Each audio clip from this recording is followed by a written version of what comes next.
에베소서 2장 16절로 18절 말씀입니다. 그리스도인의 인생은 예수 믿기 전과 후로 나뉩니다. 그리스도인이라고 하는 이 칭호가 생겨났다라고 하는 것 자체가 예수 믿기 전과 후가 다르다라고 하는 것을 분명하게 보여주고 있습니다. 만약 우리가 예수님을 믿지 않았다라고 한다면 우리에게 그리스도인이라고 말하지도 않을 겁니다. 우리가 예수를 믿었고 그리고 그리스도인이 되어졌기 때문에 이제는 우리를 많은 사람들이 그리스도인이다라고 부르고 우리도 또한 그리스도인으로 불리는 것에 대해서 거부감이 없습니다. 오히려 좋아하지요. 그리스도인 된 것이 자랑스럽기까지 합니다. 에베소서 2장 11절로 18절 말씀, 우리가 보았던 말씀 가운데에 예수님 믿기 전과 후를 그때와 이제로 표현하고 있습니다. 여기서 그때라고 하는 것은 예수님을 믿기 전이었고요. 이제라고 하는 것은 예수님을 믿고 난 후를 의미합니다. 바울은 그때와 이제가 얼마나 다른지 자세하게 설명을 했는데, 그때 에베소 성도들은 이방인이었고요. 그리고 할례를 받지 않은 무리였고 그리스도와 이스라엘과 하나님 나라 밖에 있었던 외인이었고요. 하나님도 없는 사람들이었습니다. 그런데 본문을 보면 그때 에베소 사람들은 상당히 부정적이었고 또한 절망적이었다라고 하는 것을 알 수 있습니다. 반면에 유대인들은 하나님의 선택된 백성이었고 할례를 행했으며 하나님의 약속을 받은 사람들이었습니다. 무슨 약속이냐면 하나님께서 아브라함을 통해서 세계 모든 열방들, 모든 민족들을 축복하시겠다라고 하는 그 약속 아래 태어난 사람들이 바로 유대인이다라고 하는 것이죠. 그런데 문제는 하나님께서 이렇게 유대인들을 축복하셨는데 이 축복을 받은 이 하나님의 사랑과 은혜를 받은 유대인들이 자신들의 사명을 알지 못한 채 이 하나님의 사랑과 은혜를 편애로 생각했다라고 하는 겁니다. 유대인들은 오직 자신들만 선택받은 민족이고 또한 의로운 민족이라고 하는 착각에 빠졌습니다. 그래서 이방인들을 개처럼 취급했고요. 그래서 그들과는 상종하지 않으려 했었던 모습을 보게 되어집니다. 그래서 이 이방인과 유대인 사이에는 엄청난 장벽이 있었다라고 하는 것이죠. 성경에서는 담이다라고 그렇게 표현해 주고 있습니다. 이 담을 예수님께서 하셨다라고 하는 그 말씀에 이어서 오늘 본문에 나오고 있는데, 오늘 본문에서도 세 가지만 살펴보려고 합니다. 먼저는 모든 사람은 예수님을 통해서만 하나님과 화목할 수 있다라고 하는 겁니다. 16절 말씀을 좀 보시면 또 십자가로 이 둘을 한 몸으로 하나님과 화목하게 하려 하심이라. 원수된 것을 십자가로 소멸하시고 라고 말씀합니다. 예수님께서는 유대인과 이방인을 하나님과 화목하게 하려 한다라고 하는 말씀입니다. 무엇으로 하셨나요? 바로 십자가를 통해서입니다. 십자가의 죽음을 통해서 하나님께서는 예수님으로 말미암아 하나 되게 하셨다라고 하는 것을 말씀해 주고 있습니다. 이 십자가는 하나님과 우리와의 이 화목만을 위한 것이 아닌 또한 사람과 사람 사이에 원수된 것도 또한 화목해 하셨다라고 하는 것을 말씀해 주고 있습니다. 오늘 본문 16절에도 또 십자가로 이 둘을 한 몸으로 하나님과 화목하게 하려 하심이라라고 말씀합니다. 여기서 말하는 한 몸이라고 하는 이것이 바로 교회를 상징하는 것인데, 교회는 십자가를 선포하는 것이고요. 또한 이 교회 안에 들어오는 모든 사람들이 한 형제요 한 자매가 되어지는 곳입니다. 서로 원수되었던 사람들이 한 가족이 되는 곳이 바로 교회다라고 하는 것이죠. 하나님은 아브라함을 통해서 복을 선포하셨던 것처럼 교회를 통하여서 또한 용서를 선포하시고요. 또한 화해를 주시는 분이시다라고 하는 것을 알게 되어집니다. 그런데 오늘 본문 속에 보면은 정말로 중요한 말씀이 하나 또 나와요. 또 십자가로 이 둘을 한 몸으로 하나님과 화목하게 하심이라. 원수된 것을 십자가로 소멸하시고 라고 말씀해 주고 있습니다. 원수된 것. 우리가 하나님께 죄를 범함으로 말미암아서 우리는 하나님과 원수가 되어졌다라고 하는 것이죠. 원수라고 하는 이 말은 분명히 상대가 있다라고 하는 겁니다. 나와 상대가 있는데 원수지간이라고 하는 거예요. 너와 우리 집안이 원수 집안이다라고 하면 사생결단을 내는 것이 보통이잖아요. 원수 집안은 절대 용서할 수 없는 거예요. 이게 바로 원수 집안인 것이죠.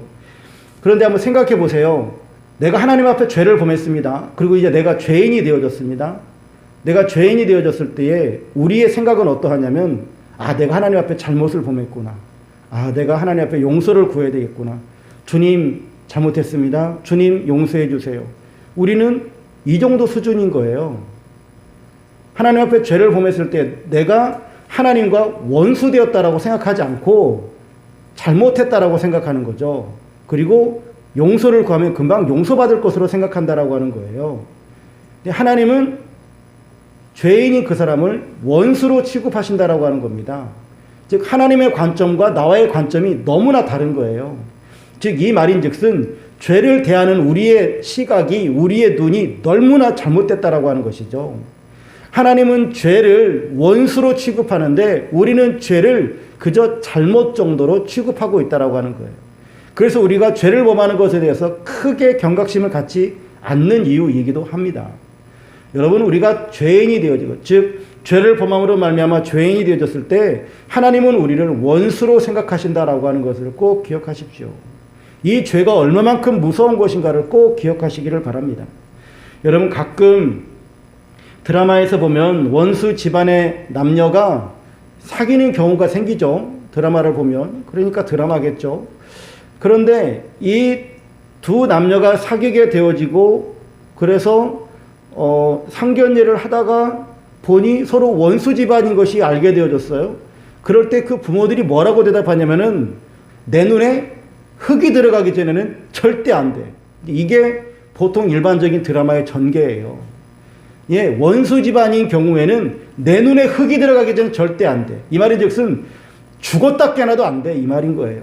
죽었다 깨나도 절대 저 집안은 내가 용서할 수 없어. 이것이 바로 원수 집안인 거예요. 하나님과 우리와의 관계가 바로 이런 겁니다. 하나님이 우리를 바라보실 때 원수로 생각하신다라고 하는 것은 죽었다 깨나도 안 되는 거예요.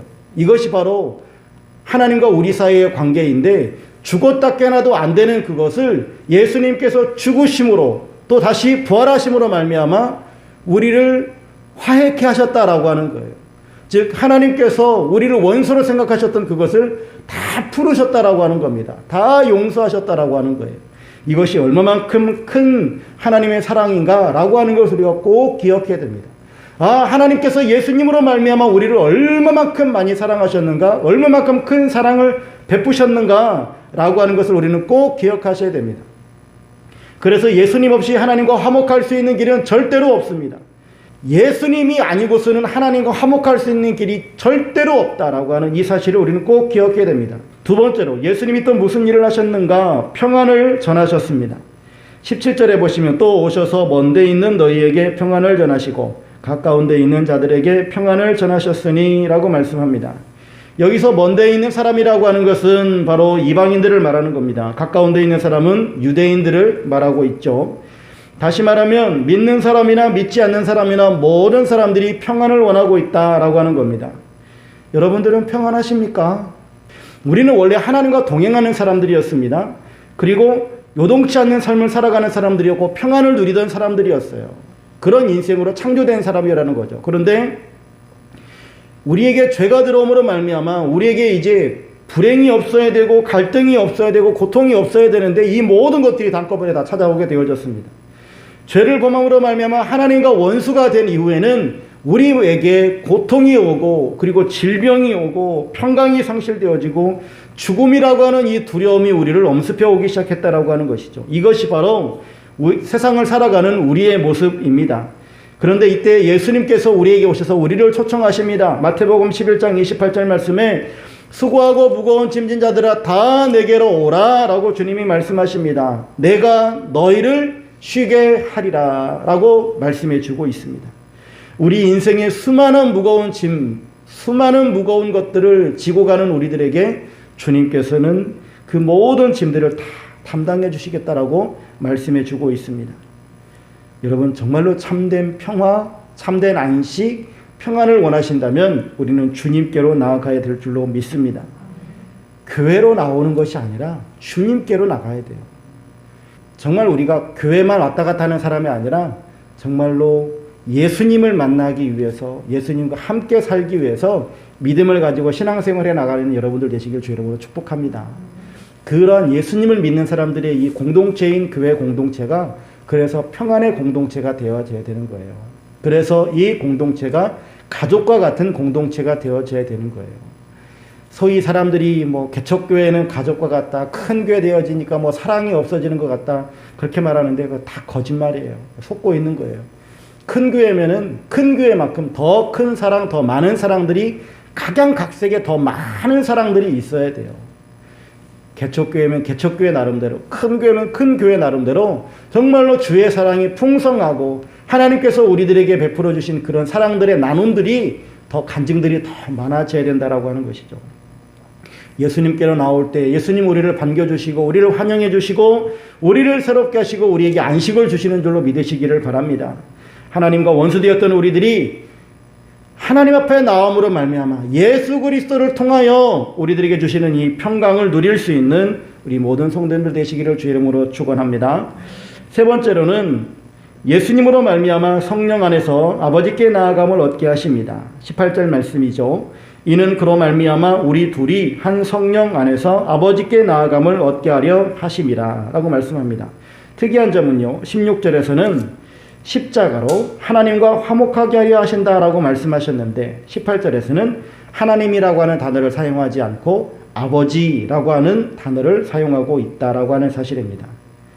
십자가로 하나님과 화목해 된 우리들이 얻게 되어지는 축복은 우리가 하나님 앞에 나아가는 것이 아닌 아버지께 나아가는 존재들이 되어졌다라고 하는 겁니다. 우리는 단지 하나님과 화목하게 되어지는 단계뿐만이 아니라 우리가 하나님을 아버지라 부르고 아버지라 부름으로 말미암아 우리가 이제는 하나님 나라의 상속자로서의 이러한 존재가 되어졌다라고 하는 겁니다. 하나님 아버지께로 나아가는 그 길로 우리를 인도하시는 분은 오늘 본문 보니 성령님이시다라고 말씀합니다. 그 성령님께서 지금도 우리를 위해서 중보하고 계신다라고 하는 것을 요한복음 8장, 로마서 8장 26절에 말씀해 주고 있습니다. 또한 성령님께서 우리에게 기도하게 하시는데 에베소서 6장 18절 말씀 보면 모든 기도와 간구를 하되 항상 성령 안에서 기도하고 라고 말씀해 주고 있습니다. 우리가 성령님의 도움이 없이는 절대로 바른 기도를 할 수 없음을 말씀해 주고 있는 겁니다.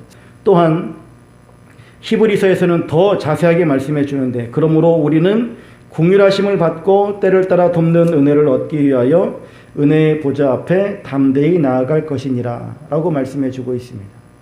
여기서 크게 두 가지를 말하죠. 우리가 아버지께 나아갈 때에 긍휼함을 얻는다라고 하는 겁니다. 구약시대에는 아버지께 나아가면 죽었거든요. 하나님 앞에 나아가면 죽었어요. 그런데 이 신약시대를 살아가는 교회시대를 살아가는 우리들은 아버지께 나아가면 긍휼함을 얻는다라고 말씀해 주고 있어요.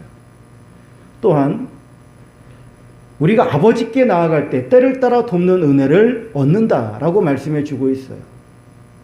이게 바로 구약의 성도들과 지금 교회 시대를 살아가는 신약 시대를 살아가는 시대의 어마어마한 차이이기도 합니다. 이것이 바로 성도의 특권인 것이죠. 우리는 은혜의 보좌 앞에 나아가게 된다라고 말씀해 주고 있습니다. 여러분, 은혜의 보좌가 따로 있고 심판의 보좌가 따로 있나요? 아니에요.